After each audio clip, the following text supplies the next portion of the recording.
Welcome everyone to Best Wedding Ever. We're Nicole and Alex. We help new and novice officiants plan and officiate perfect, personal wedding ceremonies. So if you have a question about how to turn your ceremony chaos into the best wedding ever, let us know in the comments. Welcome back, everyone. We're so glad you're joining us. In this episode, we're driving the wedding train into Delegation Station. Woohoo!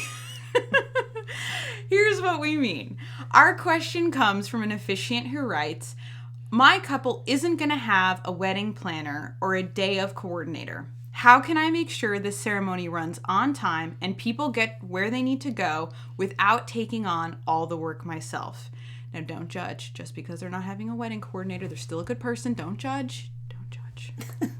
But also, good job not assigning yourself all of the tasks. And that said, we've been part of a lot of weddings, including our own, where there wasn't any kind of wedding planner or day of coordinator. And here's the trap, right? Everybody's like, oh, I'll just ask a friend to do it. And they end up asking like their anarchist cousin. And then people end up hungry and fidgeting because the anarchist cousin can't handle that things need to start on time. So don't let that be you. No shade to our anarchist cousins. They're leading the revolution, but they don't have time to make a schedule for your wedding. No. Because one of the ways that it usually happens, aside from anarchist cousins, is that the couple needs to phone a friend and they ask the people closest to them to help. Mm-hmm. But the people closest to them are the most emotionally invested in the ceremony, and sometimes the request that you're making of them means that they have to step away from the ceremony or not be as fully present. So it can seem like a good idea on the surface, but here's the half-empty part. Giving those varsity guests the last-minute chores means that the most important people are stressed, drained, and like I said, less able to be emotionally present for the couple, not even just the ceremony. And I think for lots of people, this can create this perfect storm that leads to meltdowns, resentment, bad behavior, you name it. But it's not inevitable. It's not inevitable. There's a plan B. There's another way to do it. And it starts with choosing someone who can handle structure. Our very best people. Yes. I'm not going to say your best friend because I just warned you against that. But your best people can handle a structure. So here's a structure that I want to suggest that includes using one person who can handle it. So I'm going to use a really ripped from the headlines example of a wedding that I officiated where Nicole, who played the part of this person, and it was for my cousin. So you all are friends, but you're not her very best friend, which is great. So what we did, we didn't have a day of coordinator. There was no wedding planner. It was me as the officiant and then a lot of family who were helping out. So what we did was pick a spot for everyone in the wedding party to gather before the ceremony. And if the couple, for some reason, isn't seeing one another until the ceremony itself, then you may need to pick 2 gathering spots. But for the ceremony I did, we picked 1. And then we decided what time everyone needed to be done with any wedding chores, photographs, or greeting people as they arrived to meet up at that designated spot. And so then, from there, we assigned someone to be watching the gathering guests to note if there was anyone on the must-have list who wasn't there yet. Mm-hmm. And we had decided that in advance. There are 3 or 4 people who might be running late who are part of the must-have list and we needed to watch out for.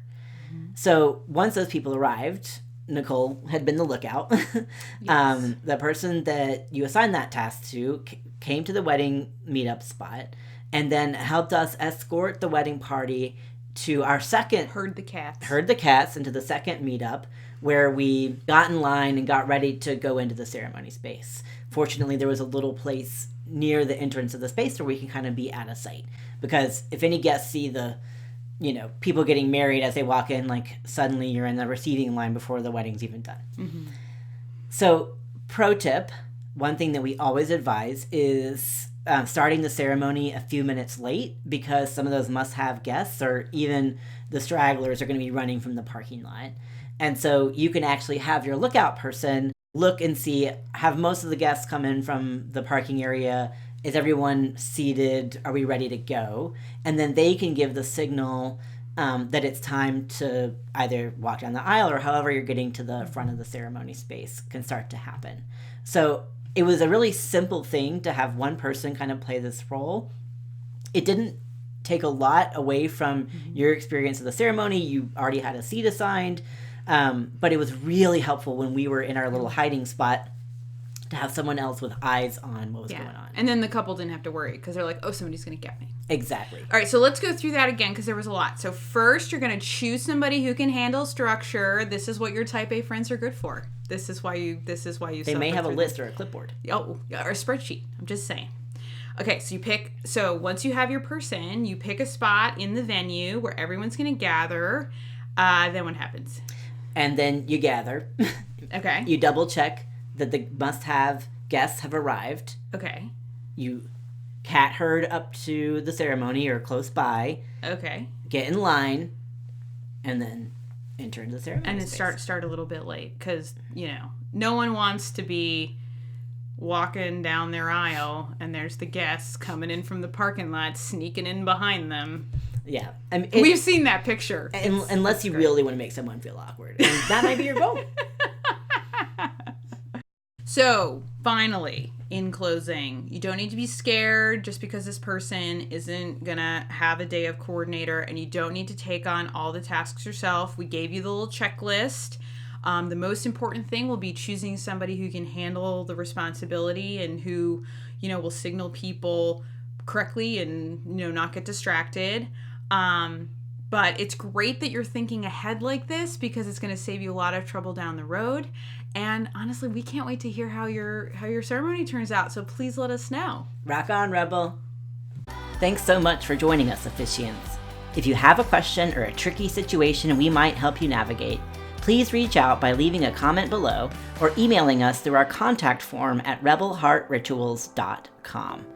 We're so proud that you are taking your officiating responsibilities so seriously, and we're glad you're ready to rebel against should to create the best wedding ever. See you next time.